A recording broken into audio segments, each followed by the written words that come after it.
Senhoras e senhores, sejam muito bem-vindos a mais uma A Confraria Cirúrgica Podcast. O podcast que vai te contar sobre as maiores curiosidades, os desafios e os bastidores dentro e fora do bloco cirúrgico. Eu sou André Fujioka, especialista em cirurgia do aparelho digestivo, e estou aqui com dois grandes amigos cirurgiões, Dr. Lucas Calazans, especialista em cirurgia do aparelho digestivo. E aí, cara? Tudo bem, André? Acho que o episódio de hoje vai ser muito bom, um assunto muito importante e relevante. Espero que as pessoas gostem. Estamos aqui também com o Dr. Caio Fontes, especialista em cirurgia geral. E aí, cara, tudo bem? Tudo jóia, André, Lucas. Vamos começar mais um episódio aqui, um tema de bastante relevância. E hoje nós estamos contando com a presença de um convidado ilustre, igual ele mesmo fala. Ele que é médico especialista em oncologia, especificamente em oncologia gastrointestinal, membro titular da Sociedade Brasileira, Americana, Europeia de Oncologia, diretor da Sociedade de Oncologia, um pós-doutorado no MD Anderson, lá em Houston, nos Estados Unidos, líder da Oncoclínicas, do grupo de Oncologia Gastrointestinal. Prazer te trazer aqui, viu, doutor Alexandre Jacome. Onde é que você consultou isso tudo? Depois eu vou te consultar para colocar no meu, né, currículo, né? Não, assim, antes de mais nada, assim, realmente parabéns pelo seu belíssimo currículo, viu? Você que realmente é um expert, é um prazer ter você perto da gente aqui, te trazer aqui.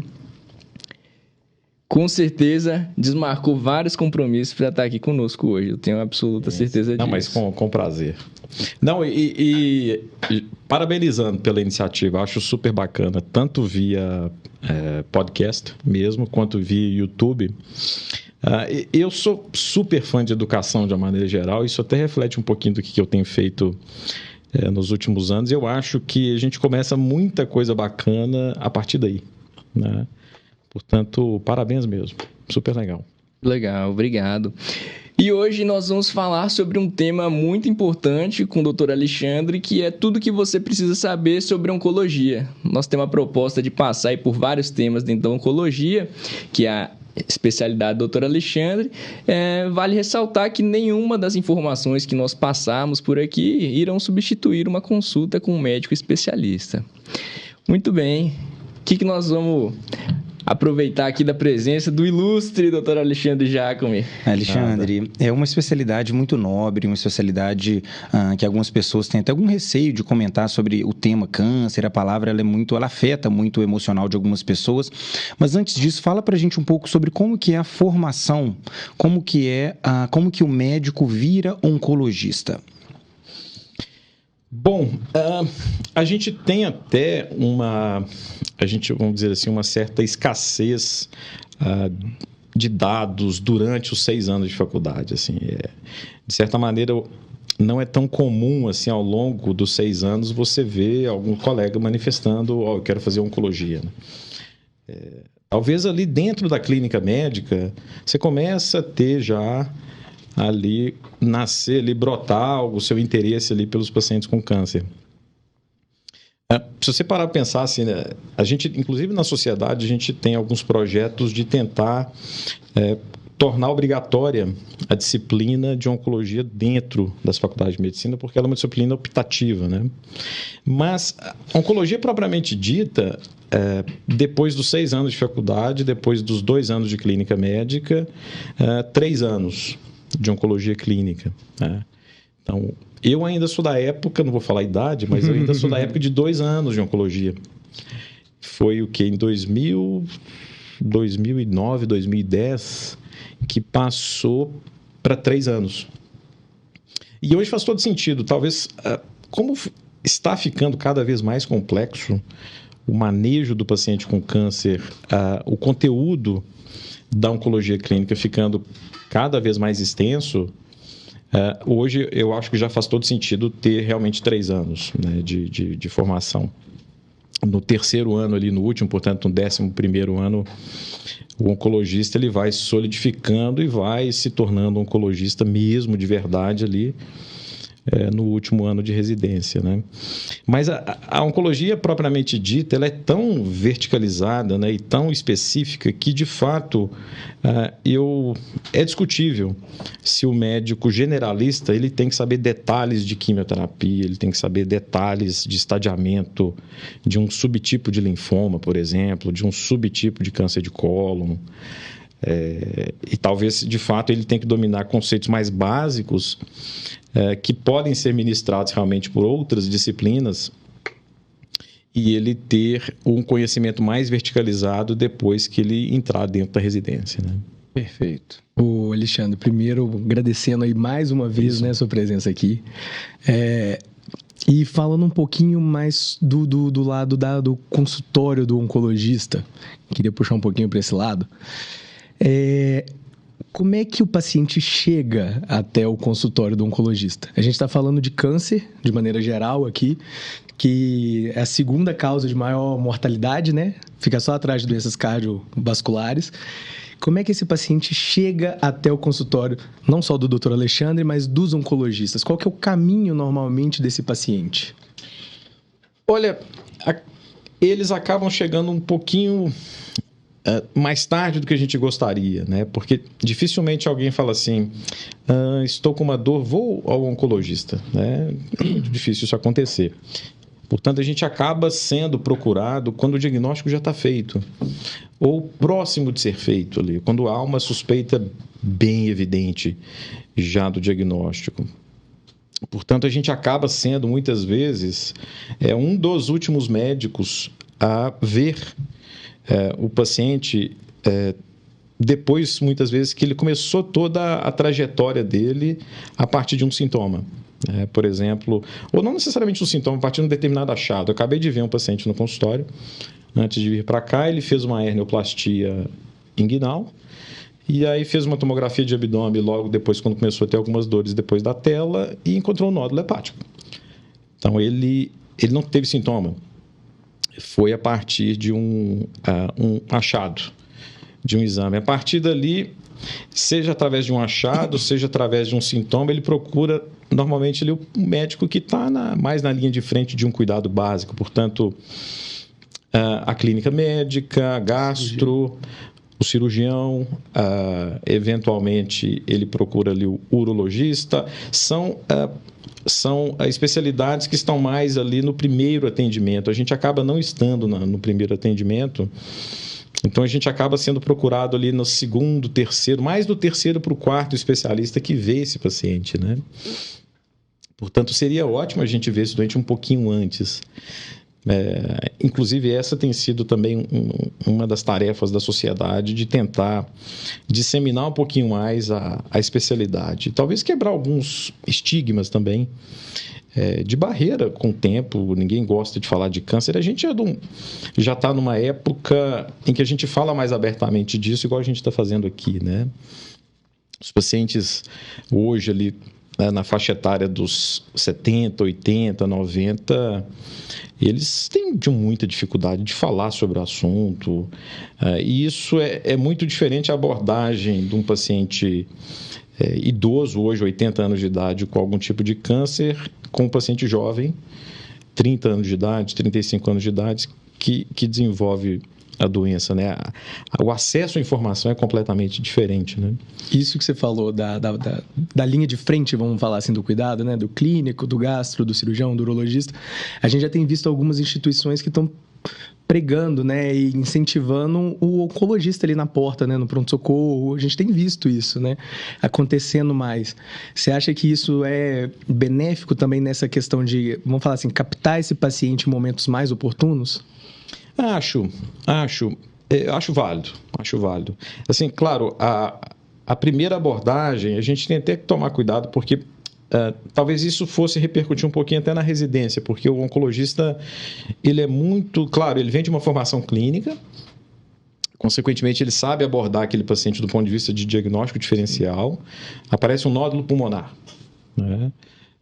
Claro, o oncologista vai ter todo um viés ali de já sair biopsiando, né, esse nódulo, pensando em tumor, mas em um primeiro momento, talvez ele possa fazer parte da discussão, mais precocemente, mas esse olhar mais amplo que os clínicos, como os pneumologistas, os cirurgiões torácicos e até mesmo um bom clínico, ampliando o diagnóstico diferencial, isso ajuda muito. A gente também não diagnosticar esse paciente, ficar invadindo ele desnecessariamente, que acaba sendo um pouco da tendência do oncologista em termos de biópsia, por exemplo, né? Mas essa trajetória, assim, infelizmente, a gente acaba sendo um dos últimos médicos ali a ver esse paciente. Depois, eu falo não é o último porque, eventualmente, nós encaminhamos para a rádio, por exemplo, a gente reencaminha para o cirurgião, né? E vai fazendo um grupo ali, uma equipe cuidando, né, daquele paciente. Mas seria ótimo que fosse um pouquinho mais precoce, né? Ô Alexandre, o pessoal que assiste e acompanha a gente aqui, né, o nosso podcast, eles estão acostumados a ver a gente tratando de temas relacionados à cirurgia, né, e da nossa área especificamente, né? Não necessariamente oncologia, né? Exato, né, da nossa área como especialista em cirurgia de doenças do aparelho digestivo, né, muitos devem estar, assim, pensando, eu fico imaginando, né, o leigo, o que tem a ver, né, a cirurgia, os órgãos do aparelho digestivo com o câncer, e que essa é justamente a nossa interseção, né? Você tem essa subespecialidade, vamos falar assim, né, em oncologia gastrointestinal do aparelho digestivo, mas um pouco antes disso, queria que você abordasse para a gente exatamente assim, o que o oncologista faz? O que ele trata para o paciente que está eventualmente assistindo, sabe? Eu acho que isso é uma coisa que muitos nos perguntam quando eventualmente tem algum diagnóstico desse sentido. Se a gente dividir os tumores entre tumores sólidos e tumores do sangue, vamos dizer assim, para que o público entenda, os tumores hematológicos, o papel do oncologista no passado se englobava todo o cuidado desses pacientes, seja tumores sólidos, sejam tumores hematológicos, inclusive do paciente pediátrico, inclusive. Depois isso foi ramificando com o tempo, essa árvore vai crescendo, vai ramificando naturalmente à medida que o conhecimento vai aumentando, e naturalmente o paciente pediátrico ele fica aos cuidados do oncologista pediátrico, que tem uma formação em pediatria especificamente, enquanto que os tumores hematológicos eles podem sim ser tratados pelo oncologista clínico, mas têm sido cada vez mais direcionados hoje para aquele profissional que fez a formação dele em hematologia. Até hoje pela proximidade do transplante de medula óssea com os tumores hematológicos, seja mielomas, linfomas, leucemias, né? E os tumores sólidos, propriamente dito, que sempre foi a área do cirurgião, né? Não só do aparelho digestivo, mas o cirurgião da mama, o uro, o neurocirurgião, cabeça e pescoço, enfim.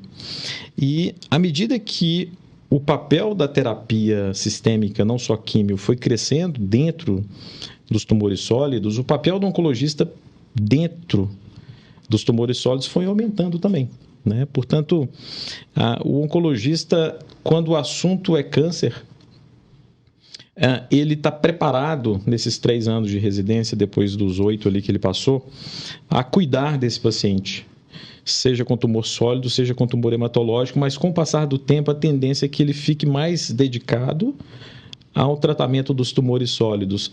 E ele vai ser uma espécie de um clínico daquele paciente, né? Vocês sabem melhor do que eu, tanto a radioterapia quanto a cirurgia são tratamentos mais pontuais na história natural daquele paciente, no tratamento dele, e essa linearidade acaba sendo feita mais pelo clínico do ponto de vista de segmento a médio e a longo prazo, e muitas vezes o cirurgião sendo consultado caso haja necessidade de novas intervenções, a equipe de rádio sendo consultada caso haja necessidade de radioterapia. Então ele funciona como uma espécie de um certo gerente, vamos dizer assim, desse cuidado do paciente com câncer, né? Muito bem, ótimo. E aqui, a gente vem passando por um momento que eu queria que você abordasse, que é assim, o aumento desse número de casos diagnosticados, né? Realmente está havendo um aumento do número de cânceres ou não? É apenas um número de diagnósticos que estão sendo mais confirmados? O que tem acontecido dentro desse mundo que é a oncologia? Quando você olha o número total de casos de câncer, a gente tem observado um aumento. Muito provavelmente, assim, não é só um fator que está provocando isso, né? Mas o envelhecimento da população, a gente teve aumento da expectativa de vida e o câncer é uma doença relacionada ao envelhecimento da população. O principal fator de risco, já adiantando aqui um pouco, para a gente ter câncer é a idade. Por mais saudável que a gente seja, esse risco aumenta com o passar do tempo. Então, se a expectativa de vida da população está aumentando, a incidência de câncer naturalmente vai aumentar. A gente tem mais métodos diagnósticos do que a gente tinha. Acabei de citar aqui um caso, um paciente fez uma tomografia e encontrou um tumor lá no passado, 40, 50, 60 décadas, a gente não teria a disponibilidade que a gente tem hoje, né? Agora, é super importante a gente analisar quais tumores estão aumentando, né?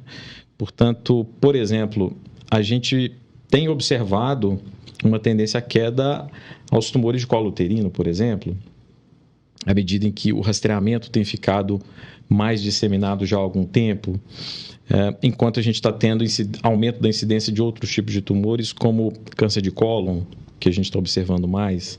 Então, depois que a gente analisa o número absoluto, é importante a gente dissecar essa curva em várias curvas e ver especificamente qual tipo de tumor, né? Porque quando a gente fala câncer, a gente deveria até estar falando no plural, né? Cânceres, né? Porque a gente está falando de um grupo enorme de doenças que muitas vezes, vieram de uma árvore ali, de um tronco, mas aquela ponta de lá muitas vezes tem muito pouco em comum com a ponta de cá, né? Uhum. Portanto, câncer de colo uterino com, eventualmente, câncer de pâncreas. Uma é uma doença relacionada a um vírus. Muitas vezes hepatocarcinoma relacionada a hepatite B, hepatite C. É completamente diferente de um tumor relacionado à idade, né? Um tumor relacionado ao diabetes, por exemplo, né? A obesidade, que, enfim, é um grande fator de risco para uma série de tumores. Portanto, quando olha de uma maneira global, está aumentando, mas depois a gente tem que ir dissecando essa curva para que a gente comece a atuar mais pontualmente e, consequentemente, começar a reduzir, né? Essa questão da árvore eu até tinha... Quando você aceitou o nosso convite, eu até tinha falado com o Lucas e com o André. Falei assim, gente, como assim a gente vai falar de câncer? Falar de câncer é quase que falar de medicina. Aquilo ali é um mundo. São todas as áreas englobadas em um conhecimento. E assim, tá sendo muito legal isso aqui. Tá sendo muito didático. E eu queria dar seguimento com você, Alexandre, falando um pouquinho que aí, realmente, né, a gente tá vivendo aí um aumento, né, desses diagnósticos. E é uma questão que está sendo muito difundida. Aí eu vou puxar a sardinha que você já puxou do cólon e já falou daqui da gente, mexe muito com a nossa área, desse aumento de incidência de câncer de cólon, né, do câncer do intestino, principalmente na população mais jovem.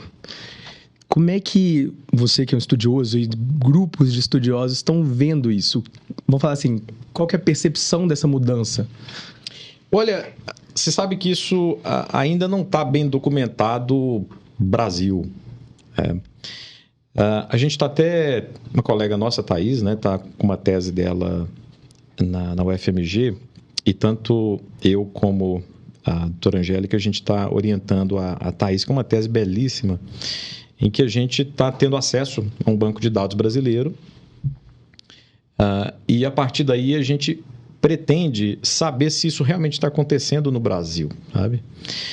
Câncer de cólon, especificamente, e aí vem mais uma peculiaridade de cada tipo de tumor, é uma doença muito relacionada ao IDH de uma região e de um país. Então, por exemplo, câncer de cólon, onde que tem a maior incidência? Norte da Europa, América do Norte. E onde que tem menor incidência de câncer de cólon? África, leste europeu, América Latina.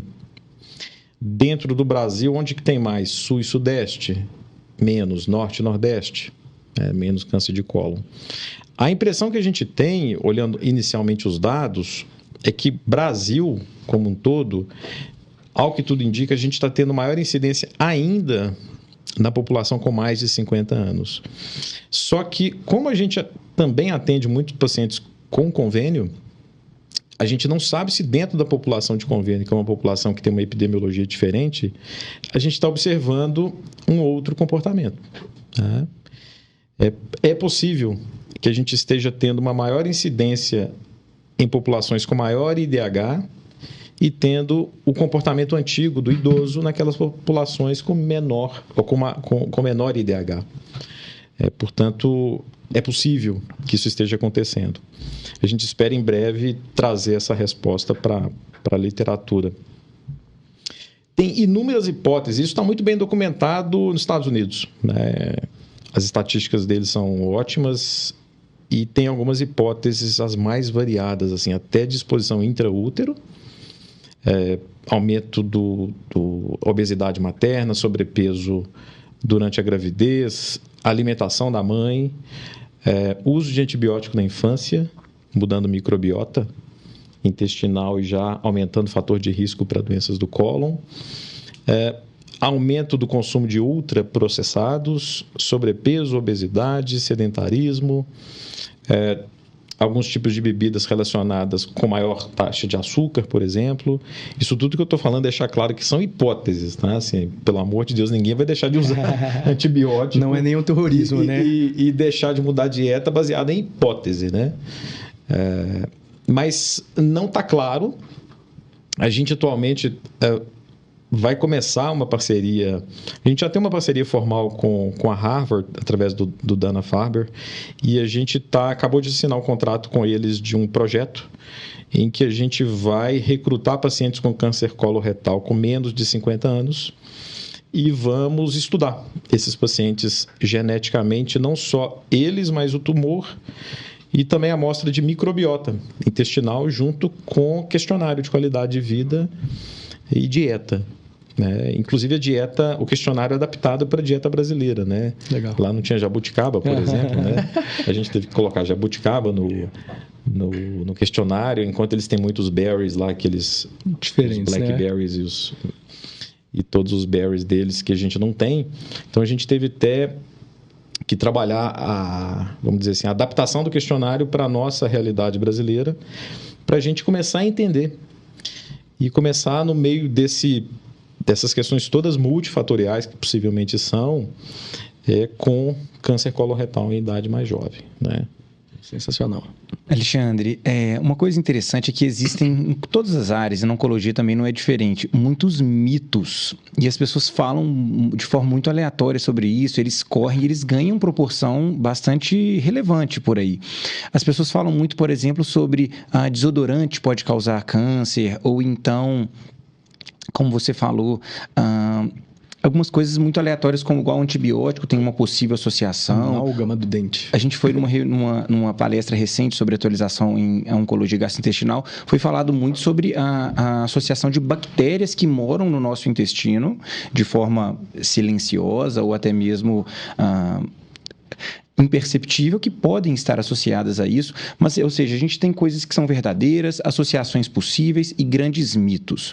Dentro disso, sem querer entrar em cada mito, que eu acho que não faz tanto sentido para a gente, como que seria uma forma interessante que você falaria, claro, de forma superficial e uma forma objetiva, para o paciente que ele deseja ter um hábito que venha a diminuir a chance dele ter um câncer? Então, claro, né, a gente lembra sempre do cigarro, da atividade física e de outros hábitos. O que você conta para a gente como que um paciente poderia ser orientado de forma genérica sobre isso? Olha, talvez uma das poucas coisas que tenha dado muito certo em saúde no Brasil foi a campanha anti-tabaco. Assim, foi um sucesso, né? Você vai, inclusive, em alguns países da Europa, Estados Unidos talvez até menos, assim. Como que eles ainda fumam? Muito, né? Bastante, e a gente impressionante, né? Assim, como é que Isso ficou fora de moda completamente, né? Você pega a população que hoje aí tem 70, 80 anos, 90, era super comum. A exceção era não fumar, né? Hoje fumar acaba sendo um pouco da exceção, mas com toda ressalva com os cigarros eletrônicos, que a gente tem que fazer de tudo para cortar essa onda, né? Mas a primeira medida para não ter câncer é não fumar. Assim, é a grande medida. É o maior carcinógeno, né? Assim, do ponto de vista de ambiente. Claro, tem as questões relacionadas à radiação, mas isso não faz tanta parte do nosso dia a dia. Então, seja tabaco propriamente dito, seja cigarro eletrônico, assim, a melhor coisa que a gente faz para não ter câncer, seja qual for o câncer, é não fumar. Depois disso, uma grande medida seria com relação à atividade física e dieta, as duas coisas juntas ali. Pouca gente fala disso, assim como o tabaco é para a OMS, depois a gente pode até falar essa questão do aspartame, que recentemente veio aí, chegou na imprensa, que está lá na categoria 2B da OMS, mas o que é categoria 1? HPV, tabaco e carne processada. Pouca gente fala claramente disso, né? Ou seja, hambúrguer, salsicha, isso dá câncer, né? Principalmente câncer de cólon, câncer do aparelho digestivo, né? E isso é igual tabaco para câncer. Não é tão falado isso claramente, né? No dia a dia, talvez até por meio de comunicação. Então, não quer ter câncer, tira isso do seu cardápio, né? Principalmente para quem tem filho, já não acostume já a criança com esse tipo de dieta no cardápio dele, ou seja, carne processada, seja qual for, não vou ficar falando o nome de tudo aqui, tira. Bacon, por exemplo, são coisas gostosas, né, na maior parte das vezes, né, mas está relacionado a câncer. Obesidade, sobrepeso, né? Então, a atividade física, até independente do peso, uma atividade física impressionante. Acho que tudo que a gente vê, a gente vai ver um papel protetor, né, na atividade física. Tem algumas situações que, para o paciente que teve câncer, o impacto na redução do risco da recorrência da doença, às vezes, chega a ser maior do que o da quimioterapia, né? Então, eu às vezes brinco com os pacientes e falo, agora você vai virar atleta. Agora você não era, mas você vai virar. Porque a gente não quer ter isso nunca mais, né?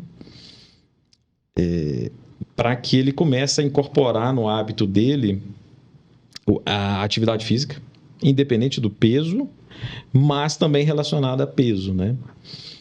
Então, primeiro lugar, tabagismo, segundo, dieta, terceiro ali, atividade física. E claro, assim, os vírus, né? Hepatite B, C, HPV, HIV, naturalmente, cada um deles tem suas medidas específicas para isso, né? Mas, de uma maneira geral, acho que seriam essas as recomendações. E lembrando sempre do papel protetor de fruta, fibra, verdura, coisas básicas até, né? Você poder incorporar no dia a dia e o papel protetor que isso tem. Agora, tem algumas outras coisas que não tem como mudar. Idade, história familiar, paciência. Suas predisposições genéticas também. Né? Mas, por exemplo, nesse caso do cólon ou outros tumores em pacientes mais jovens, como, por exemplo, câncer de mama, em mulheres mais jovens, no caso do câncer coloretal, câncer gástrico em pacientes mais jovens, a gente divide ali entre casos esporádicos e casos hereditários, né? Esse aumento não se deve a um aumento dos casos hereditários, não. Assim, seria também supor, né? Não ia, porque tendo mais...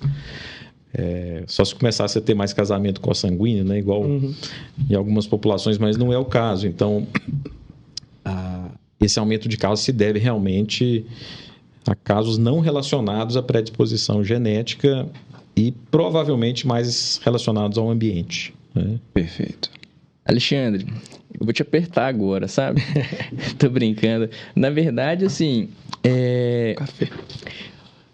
O que você fala para um paciente que chega no seu consultório, primeira consulta, ele acabou de receber um diagnóstico anatomopatológico de que ele está com um câncer e ele vai consultar com você, né? Como que é feita essa abordagem? Passa 1 milhão de coisas na cabeça desse paciente. atendi paciente, já dei notícia, é um momento difícil para aquele paciente, né? Apesar de que muitas das vezes, hoje em dia, a gente consegue curar, né, esses cânceres, a gente pode abordar isso mais para frente, mas num primeiro momento, o paciente acabou de receber um diagnóstico, ele vai numa consulta lá com você. O que você fala com ele? Esse é um grande bastidor. A gente gosta de trazer essas informações para os pacientes, de sabe? dentro do bloco cirúrgico e de fora, do bloco cirúrgico, na vinheta nossa chamada. Exatamente. Chamada, né? Então, essa é uma coisa muito interessante, né? Porque, obviamente, que os pacientes, muitos deles não vão ter oportunidade de passar numa consulta com você ou com qualquer outro oncologista, né? Com expertise, mas vários outros também podem tratar. Como que é feita essa abordagem? Olha, não tem receita de bolo, sabe? Não tem receita pronta.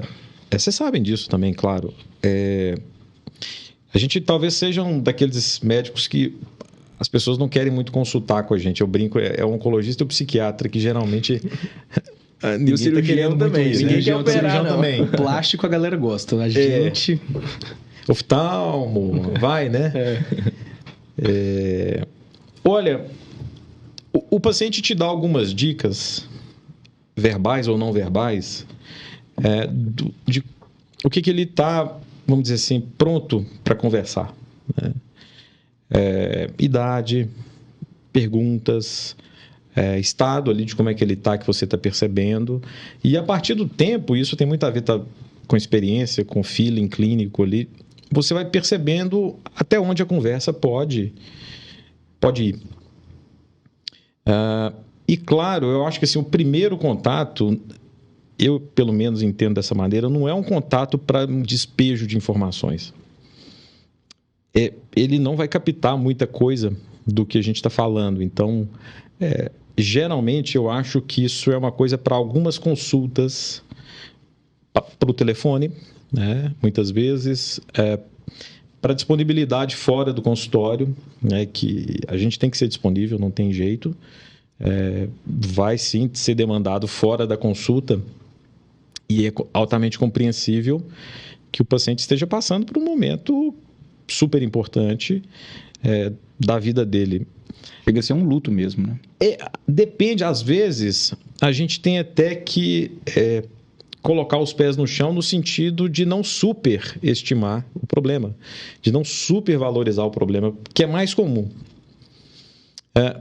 Como a gente falou, a gente está falando de uma família enorme de doenças, então às vezes chegam tumor neuroendócrino de baixo grau, por exemplo, super minúsculo, e às vezes o paciente chega numa situação achando que aquilo é uma doença, claro, pode ser uma doença grave, mas muitas vezes aquilo é muito mais tranquilo do que ele imaginava.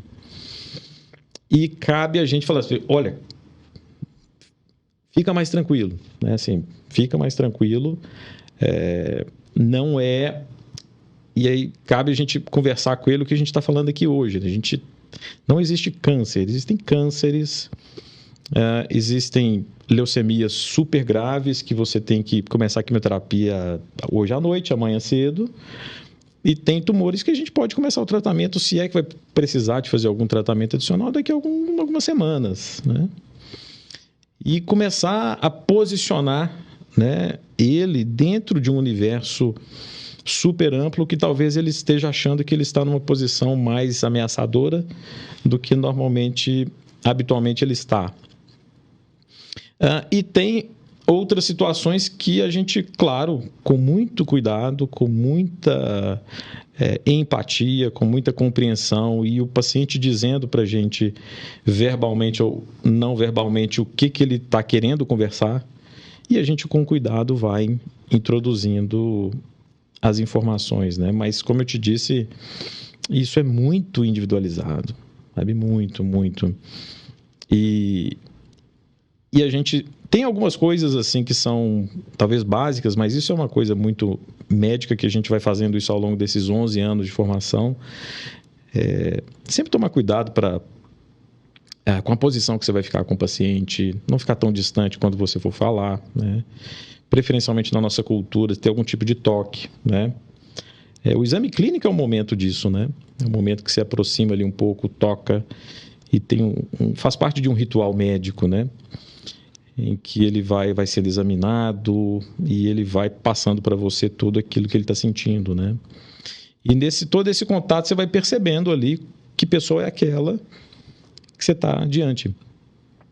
E a partir dali, o que pode ser dito e o que não deve ser dito.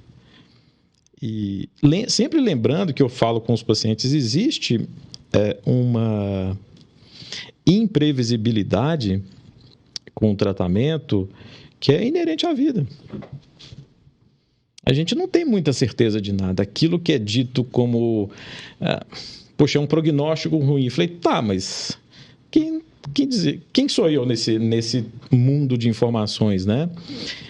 Cada um de nós é único, portanto, a sua evolução clínica vai ser única também, né? Essa questão de sobrevida, eu brinco com os pacientes, né? Eu falei assim, vou fazer uma analogia. Expectativa de vida do brasileiro ao nascer, 77 anos agora. Então, quer dizer, nasceu uma criança hoje, eu vou falar para o pai dela assim, ó, ele vai morrer aos 77 anos. Para o cronômetro, como se fosse isso. Assim, né? Aí eu falo para o paciente, é para isso que serve essa informação? Eu falei, não. Essa informação não é para você falar para uma pessoa especificamente, né? Isso é para o governo.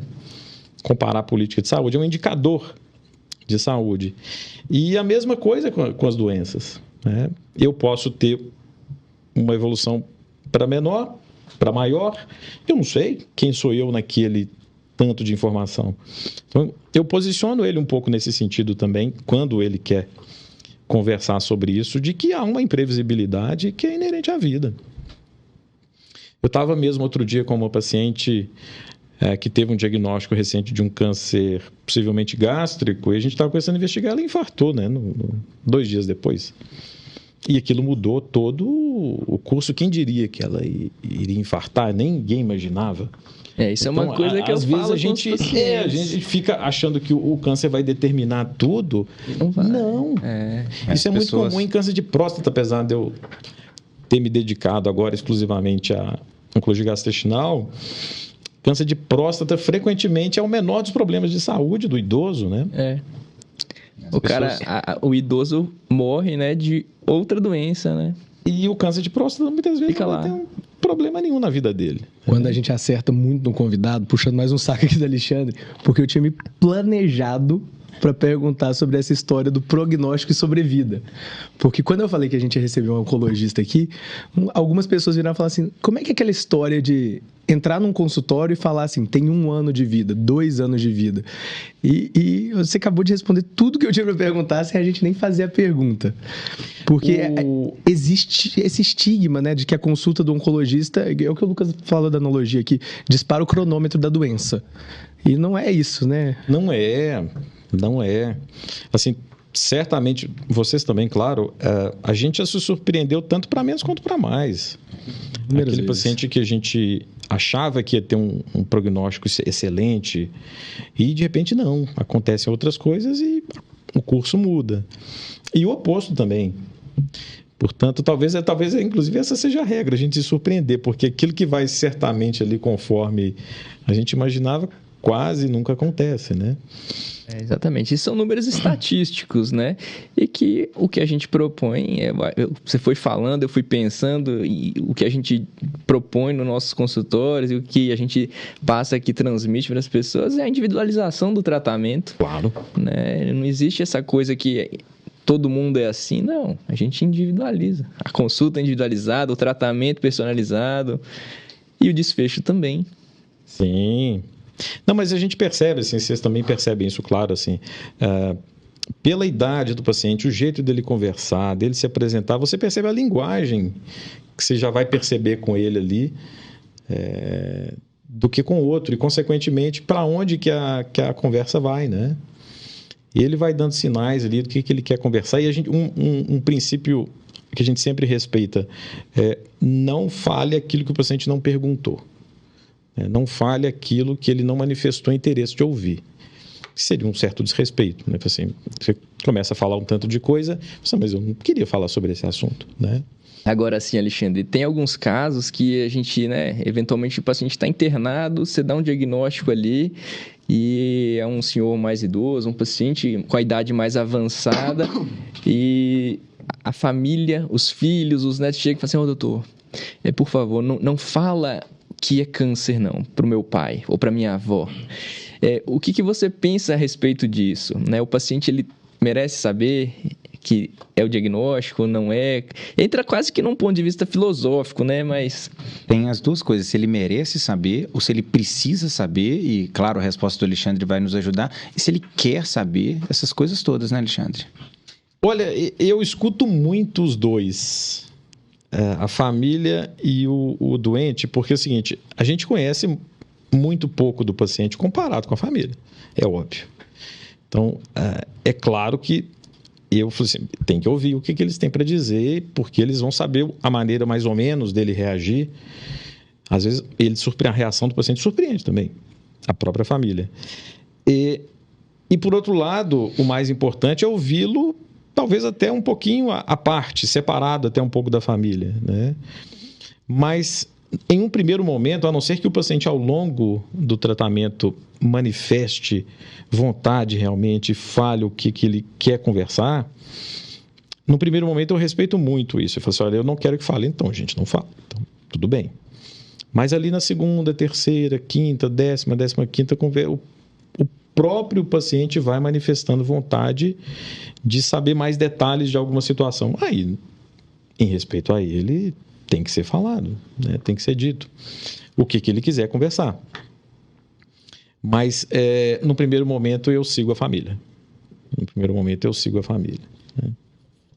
Posso passar um pouquinho para frente? Claro. A gente, né, é exponencial o tanto que tem evoluído o tratamento dos mais diversos tipos de câncer.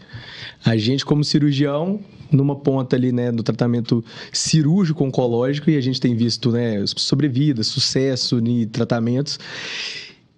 E do ponto de vista medicamentoso também, né? Então, assim, tipos de câncer que antes eram, né, com desfecho muito pior, a gente tem visto uma sobrevida, uma melhor tratamento dessa doença nos últimos anos. Mas você mesmo falou um pouco dessa imprevisibilidade da doença. Explora um pouquinho mais pra gente disso daí, Alexandre, principalmente dessa parte dessa imprevisibilidade, que às vezes o paciente tem um otimismo, tá todo mundo ali, satisfeito com aquilo, mas é uma doença que, vamos falar assim, é traiçoeira, né? Parênteses, que café gostoso, né? Mandar um abraço. É ótimo, hein? gostoso, né? Mandar um abraço, né? Que a turma do Elisa café Café. A Ana Elisa. Não é patrocínio, mas... Não, o café é bom, você não precisa de pôr açúcar. Tá muito gostoso. Café gostoso. Não é café preto, café marrom escuro, não precisa de pôr açúcar. É uma delícia, né?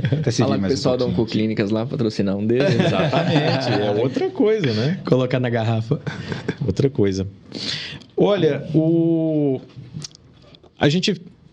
tudo começou em 1998, Imatinib, né? Até então, tudo era muito inespecífico, né? Para que as pessoas entendam, tudo começou o quê? É como se você tratasse, grosseiramente falando, vamos falar que você está com um problema no motor. E você tratava esse motor ou trocando ele ou dando uma paulada nele. Sacudia ele, batia nele e ele tentava arrumar. Isso era o tratamento antigo, vamos dizer assim. Hoje, mais recentemente, você identifica a peça que está com problema e age especificamente naquela peça.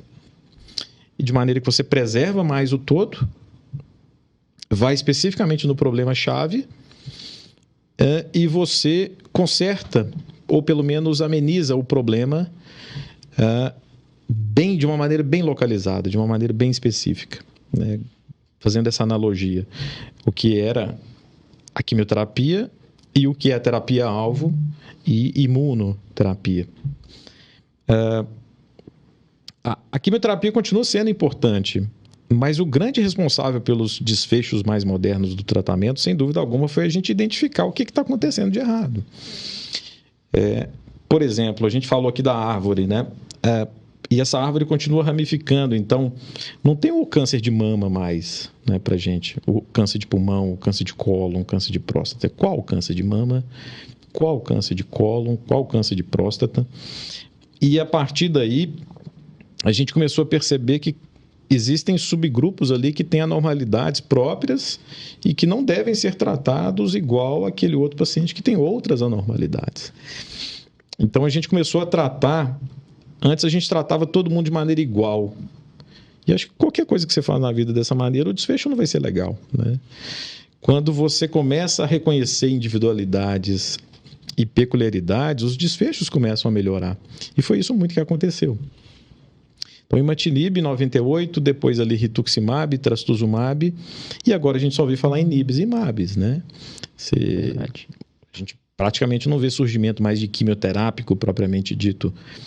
Talvez os últimos ali foram no começo da década de 2000, alguns hoje que são utilizados em câncer de mama, um ou outro em câncer de próstata, mas a gente só vai ver nibs e mabs.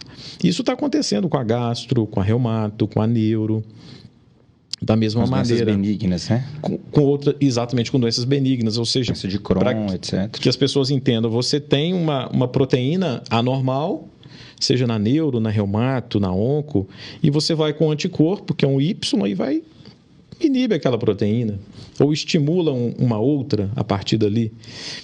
Então, você começa a desenvolver novas drogas, ou seja, isso foi possível a partir do momento em que a farma começou a ter tecnologias de produção de anticorpo.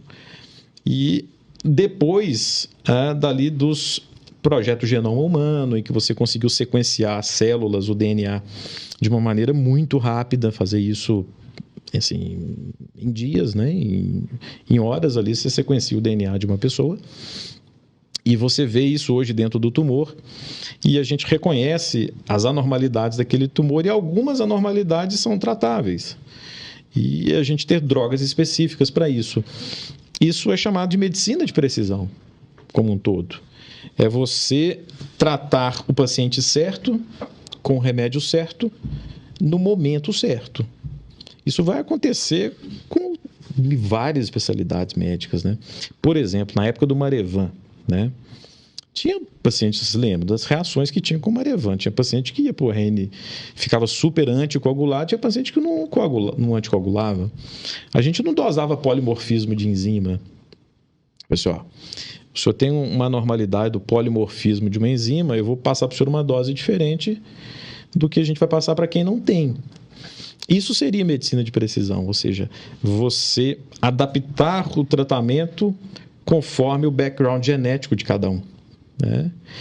Então, isso provavelmente vai começar a acontecer dentro da psiquiatria, com depressão, com agentes para colesterol, com agentes antihipertensivos, com diabetes dentro da onco e outras especialidades, em que você começa a olhar para o DNA da pessoa, e no nosso caso do tumor, e prescreve de acordo com o DNA. Então, então a onco mudou muito na medida em que a gente começou a caminhar no sentido da medicina de precisão e começou a perceber que há tumores com anormalidades específicas que devem ser tratados de maneira mais específica também, né? A história, eu recomendo um livro, não sei, que chama O Cromossomo Filadélfia. É muito interessante a história do cromossomo Filadélfia, né? Como é que descobriu, né, o BCR-ABL. Que você tem um gene que sai de um cromossomo, encontra com um gene em outro cromossomo, você forma um novo gene, uma nova proteína, e essa proteína é como se fosse um interruptor que está ligado. E você consegue lá hoje desligar esse interruptor, né? Então a célula estava permanentemente ligada, e você vai lá e desliga aquela célula, e ele murcha o tumor, ele desliga aquela doença, né? Então isso é brilhante, né? Isso é genial, né? Você chegar nesse ponto. E a gente, mais recentemente agora, que é um outro livro que eu recomendo, que chama, ainda não estava em português, chama The Song of the Cell, a música da célula, que é daquele indiano que fez o Imperador de Todos os Males, que ele fala que é a criação do novo humano, que agora a gente está vindo com terapias celulares em que você modifica a pessoa.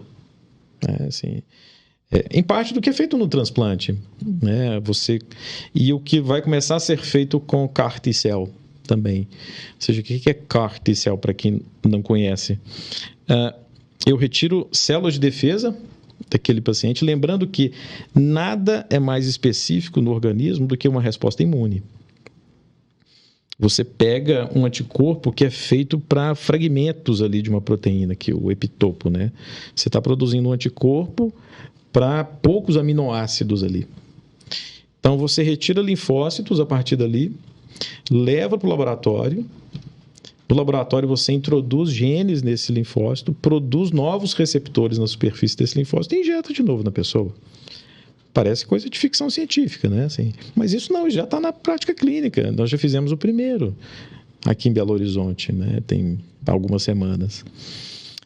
Isso já está na prática clínica. Ou seja, você está introduzindo naquela pessoa... Quem que é a droga? É o linfócito.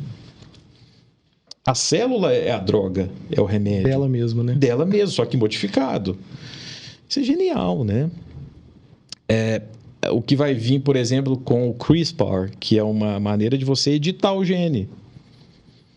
Já tem alguns estudos com anemia falciforme, que você faz isso intraútero. Você modifica o DNA da pessoa. Então, você corrige o DNA, né? Ou seja, terapias gênicas realmente, né? Então, aquela pessoa agora é uma pessoa que tem drogas ali, células que foram modificadas para que ela ficasse curada daquele problema de saúde, né?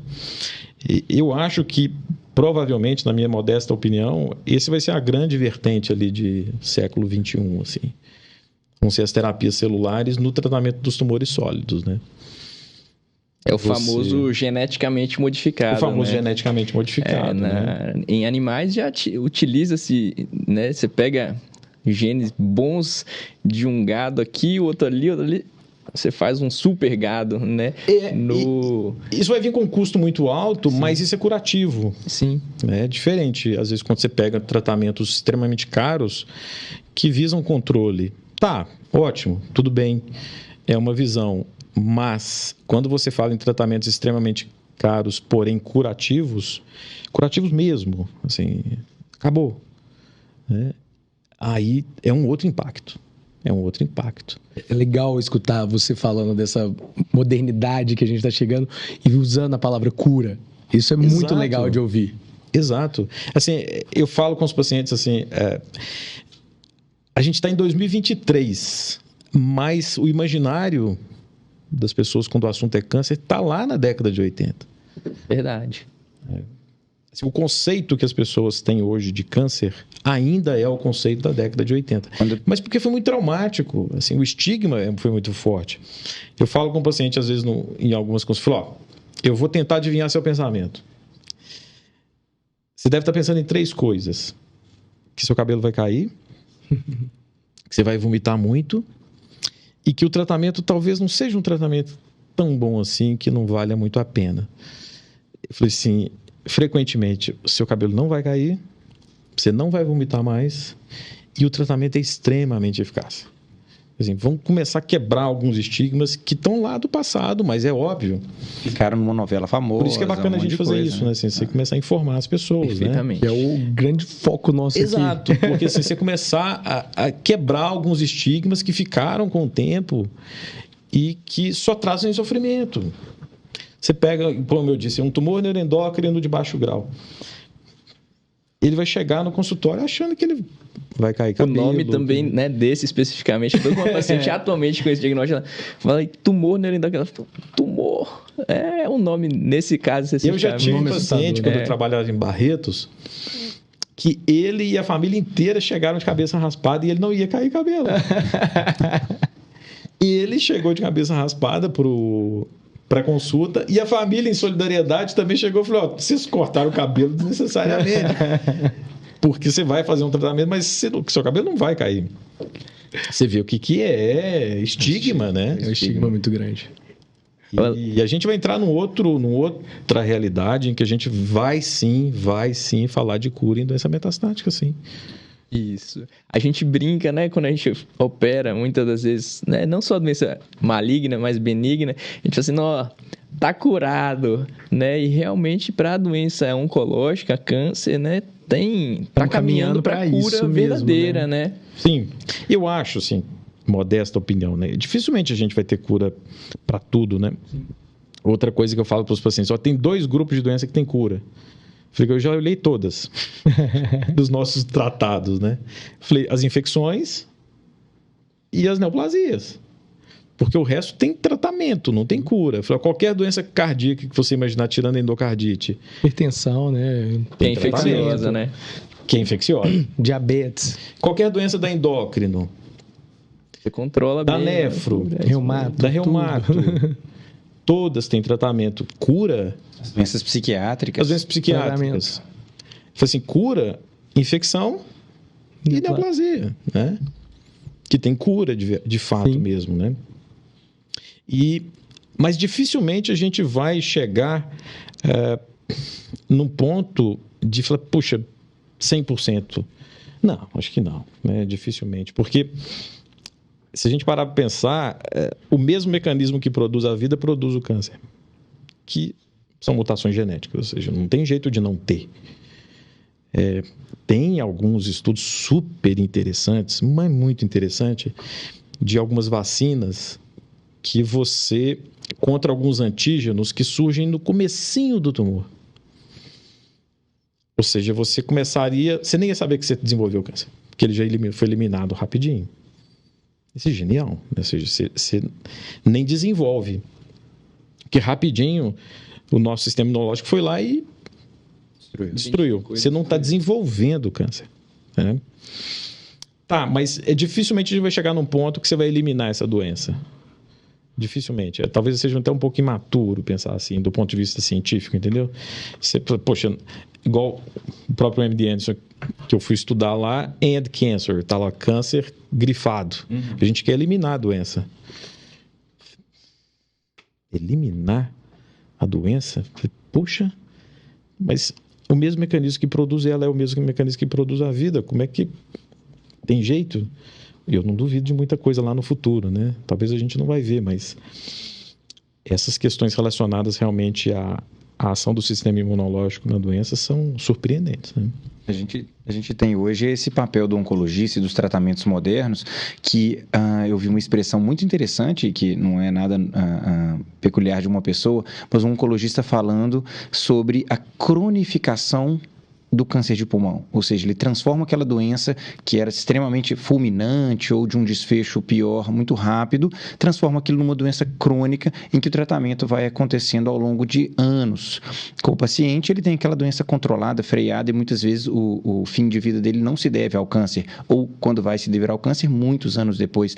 E isso é uma tendência, como você falou, dos desfechos atuais com os tratamentos modernos. E claro que eles ainda tendem a melhorar bastante, né, Alexandre? Eu acho que é o maior exemplo dentro da oncologia hoje, apesar de eu não tratar mais, é o câncer de pulmão. Assim, o maior exemplo dessa revolução da medicina de precisão é um negócio impressionante. Assim. Eu tô com cabelo branco, com menos cabelo, mas eu não sou tão velho assim. Mas eu sou da época, falando em residência, que era de 2 anos ainda, em que você tinha um regime de químio na primeira linha e um regime na segunda linha, e pronto. Era o mesmo para todo mundo. Você não perguntava se era o tipo A ou o tipo B.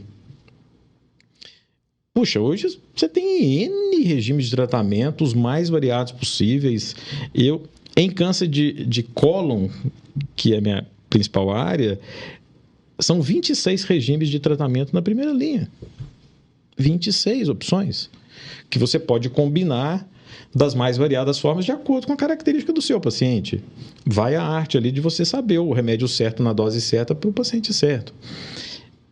Isso em câncer de pulmão hoje, de acordo com o subtipo genético, puxa, assim, mudou absurdamente. É uma doença que totalmente hoje você olha para o DNA e prescreve de acordo com o DNA.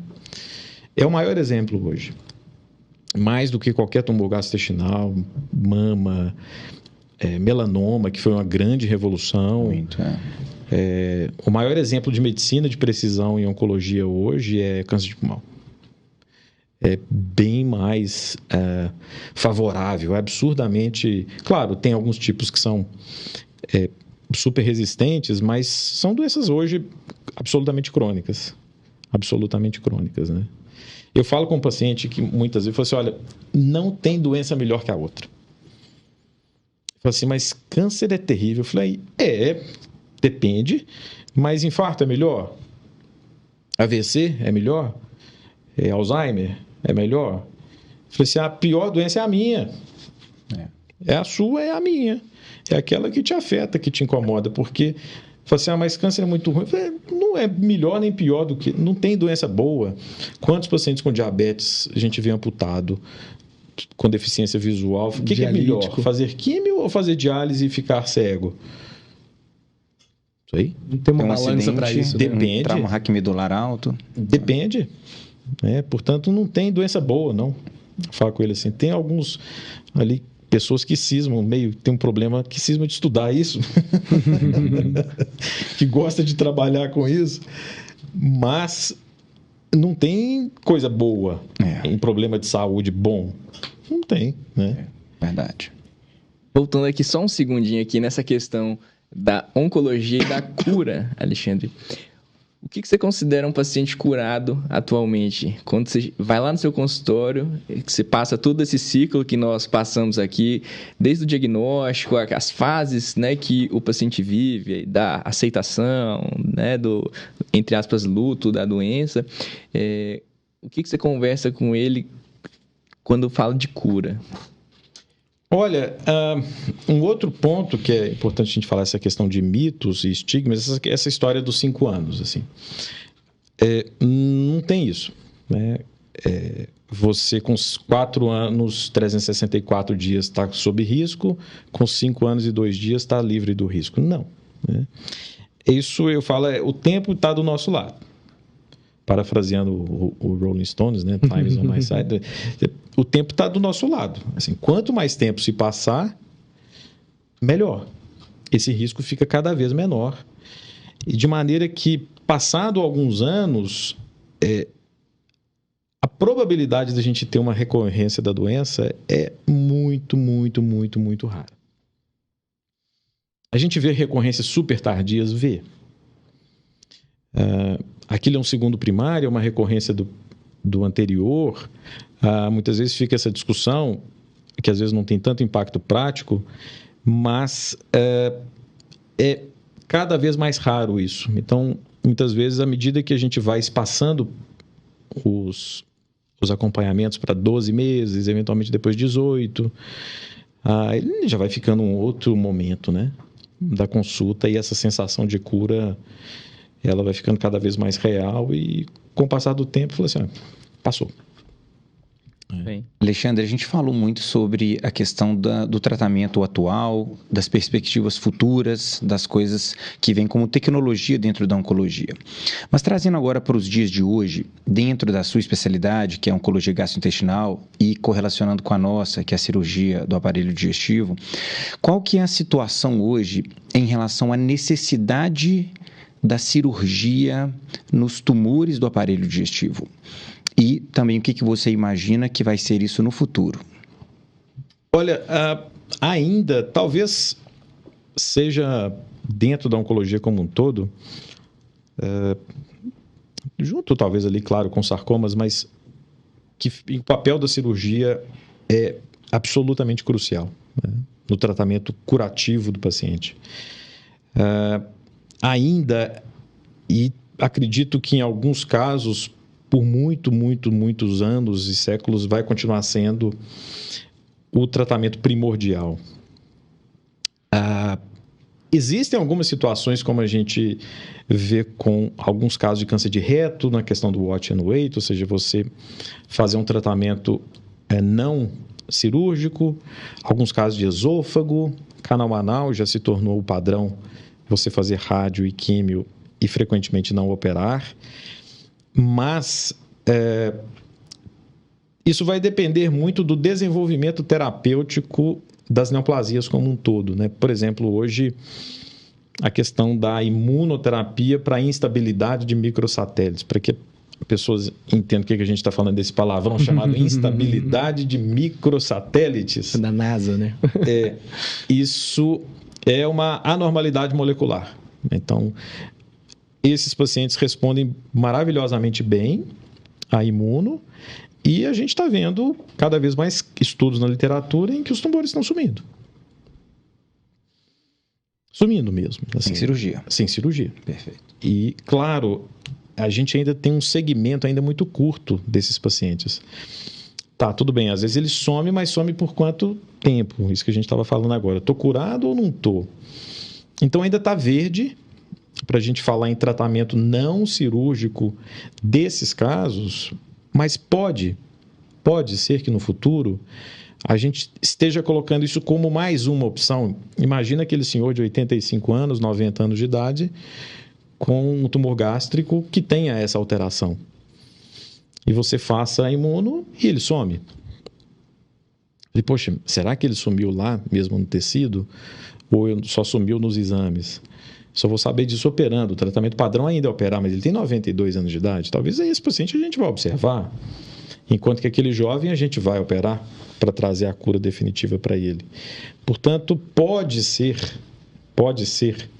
que em alguns casos muito específicos a gente comece a falar em relativo pouco tempo em tratamento não cirúrgico com finalidade de cura, mas está cedo ainda, né? A cirurgia continua sendo, e a meu ver vai ser ainda por muito tempo, o principal tratamento curativo dos tumores gastrointestinais.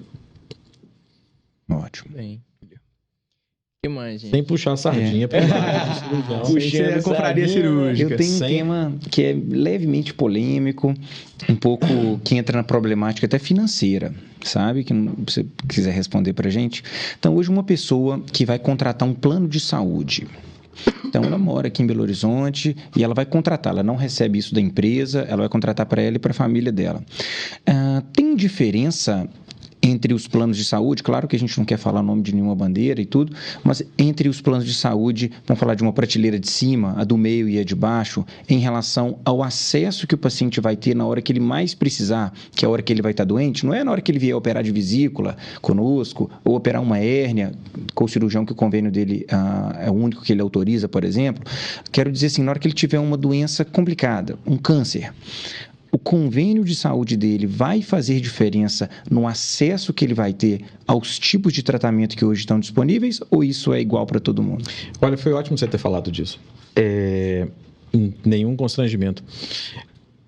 Para a gente explicar para as pessoas como é que isso funciona. Como diz o Arnaldo, a regra é clara.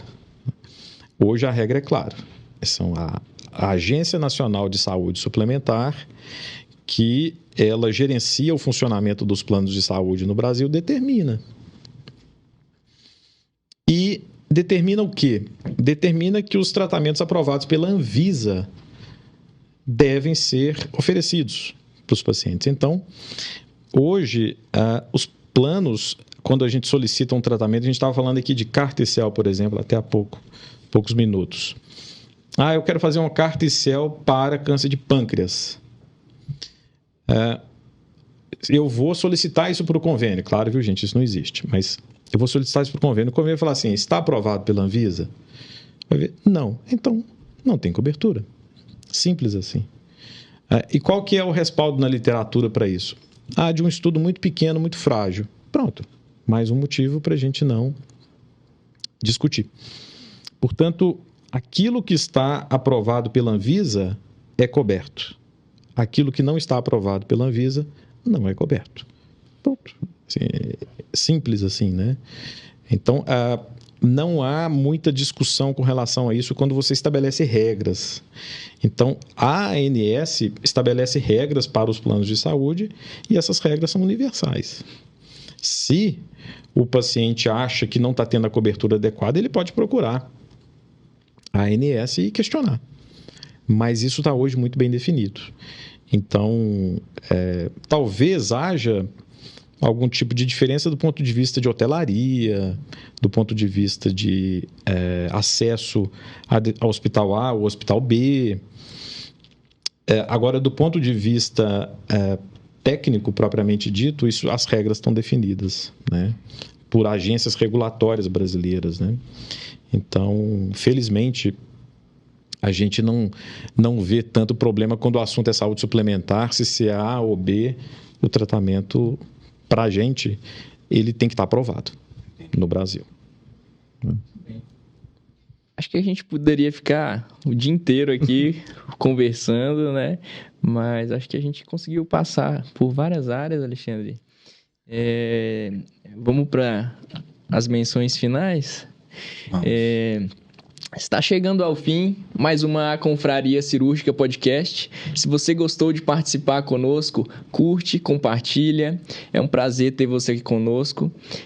Doutor Alexandre, vamos para algumas menções finais, sabe? Para o paciente que está assistindo aqui, o que você fala para esse paciente, né? Para o nosso público, quais são as suas mensagens finais?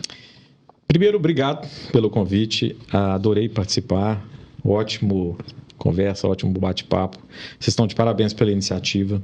Eu acho que informação é o melhor caminho. Mensagens finais para as pessoas: não tenham medo de falar de câncer, não tenham medo do oncologista, não carreguem o estigma da década de 80, década de 90 para 2023, 2025, 2030, porque a gente está falando de um grupo enorme de doenças e cujos tratamentos melhoraram absurdamente nos últimos anos, e as perspectivas são as mais otimistas possíveis, né, para um futuro breve. Portanto, o máximo possível de informação, o máximo possível de esclarecimento, para diminuir muito do sofrimento dos nossos pacientes. Muito bem. Para quem está nos assistindo, você utiliza alguma rede social, algum meio assim, onde que o pessoal pode te encontrar? Eu tenho tido muito pouco tempo para isso. Eu gosto do LinkedIn, okay. Sabe? Eu gosto do LinkedIn. Acho o LinkedIn mais técnico ali, mais profissional um pouco.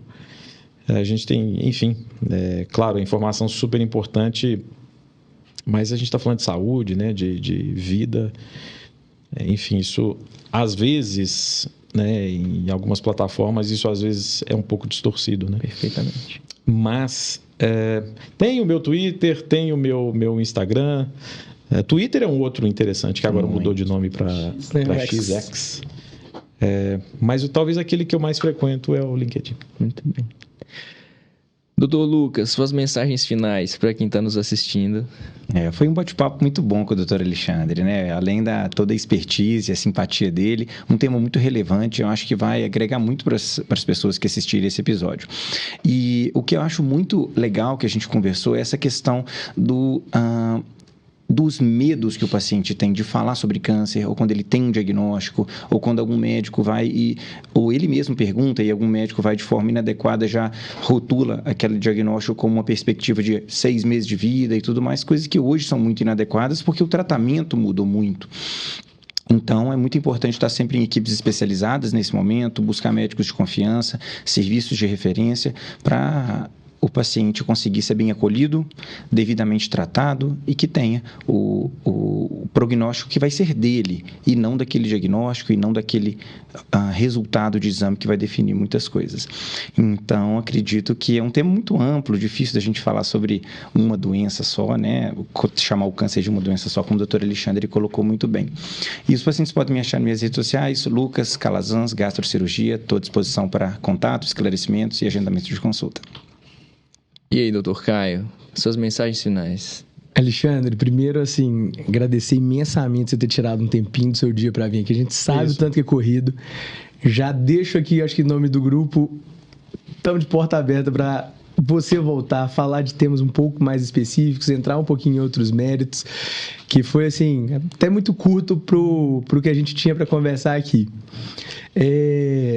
Eu acho que hoje a gente falou de muita informação da forma como eu tenho prezado e nós temos prezado por levar essa informação, que é desmistificando tabus e levando informação de uma forma muito leve. Eu acho que a nossa conversa aqui em momento nenhum teve o peso que realmente a década de 80, a década de 90 levavam para o câncer. E mensagem no final muito esperançosas, que eu acho que foi assim, excepcional essa conversa nossa nesse aspecto. Seguindo aí o doutor Alexandre, também estou no LinkedIn, lá um pouquinho mais técnico, mas porém na forma um pouco mais leve, um pouco mais social mesmo da rede social. Estou no Instagram, @CaioBFontes. E toda quarta-feira, no YouTube, no Spotify, na Confraria Cirúrgica. Muito bom, cara. Doutor André, fala aí. Alexandre, realmente, muito obrigado pela seu tempo, disponibilidade, tá? Você é um expert no que se propõe a fazer, a gente sabe muito bem disso. Eu acho que você fala muito bem, acho que, né, quem assistir vai aproveitar muito do que a gente conversou aqui hoje.